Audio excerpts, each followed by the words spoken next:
everyone, thanks for watching. In this video, I'll explain how chemical reactions happen with something called the collision theory of reaction rates. Remember that we've already seen a chemical reaction is a change in matter where a series of things happen. One, we need bonds between the reactants to be broken, allowing the atoms to rearrange so we can form new bonds. Like here with Mg and HCl, the H and the Cl have to separate from each other so the two chlorine atoms can reattach, forming new bonds to the magnesium, and the two hydrogen atoms can attach to each other. This, of course, forms new substances as products. What we haven't said is exactly what causes these bonds to break in the first place. And that's where we need the collision theory of reaction rates to explain exactly how this happens. We're going to model the process with the reaction between NO, nitrogen monoxide, and O3, ozone, to look at some of the aspects of this theory. So the first part of the theory says that reacting particles must collide with each other in order for the reaction to happen. So my NO and my O3, which are both gases, that means they're going to be moving around a lot. If they move enough, eventually they'll collide with each other. So let's start them moving and see that process happen. Here they go. And eventually they smash into each other and we get our collision. Now, if that collision has enough force behind it, it will allow the bonds to actually break. Here, the bond between these two oxygens is going to break.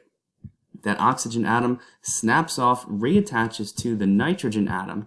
If you do that, we've formed our products, NO2 and O2. So the reaction has taken place only because the collision happened. Now I want to rewind this reaction back to before the collision took place. So I'm going to bring my reactants back because there's some other aspects to this collision theory. For the next part of the collision theory, we have to realize that not all collisions actually result in bonds being broken and the reaction happening. Here I'm going to have my NO and my O3 move towards each other and collide again. But this time, notice how slowly they're moving. If they're moving slow enough, the collision might happen, but this time they were moving so slow that there wasn't enough force behind the collision to actually break that bond. That means they'll bounce off of each other having collided, but the oxygen didn't attach to the nitrogen. We didn't get a reaction to take place at all.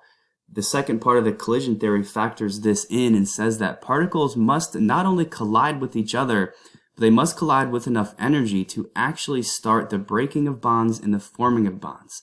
And this amount of energy that they must collide with has a name. It's called the activation energy.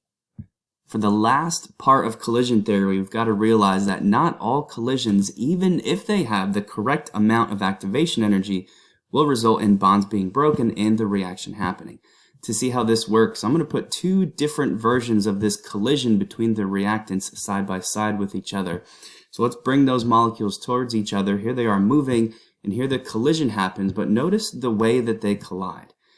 The nitrogen atom has to collide with the O3 in order for the reaction to happen. Here, the collision on the bottom, the nitrogen atom is the atom that collides with the O3 ozone.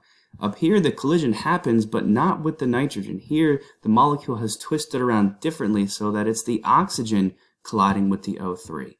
Since the nitrogen is the one that has to collide with the O3 to get the reaction, this collision results in the reaction happening, but the one on top does not. As they separate from each other after the collision, the one on the bottom has produced our products, but the one on the top did not. The final component of the collision theory ties this in and says that particles must collide with the proper orientation. And orientation is just a fancy way to say that the correct atoms have to be pointed towards each other in the collision to get the reaction to happen. So let's close this video out by putting all three of these components side by side and actually saying what these collision theory elements actually have to do with a reaction rate. A rate meaning, does it go fast or slow? The rate of reaction is proportional to the number of effective collisions between the particles. Now that sounds kind of confusing. All it means is that the more effective collisions you have, that's going to result in a faster reaction. So the more collisions there are, as long as those collisions are effective with enough energy and in the proper orientation, means your reaction goes faster. If there are fewer effective collisions, either they collide less, or when they do collide, they don't have enough energy, or they're not in the proper orientation, the fewer of those collisions there are, the slower your reaction is going to go. So we can use this collision theory to explain why some reactions go more slowly and others go more quickly. That concludes this video. Here's a brief summary.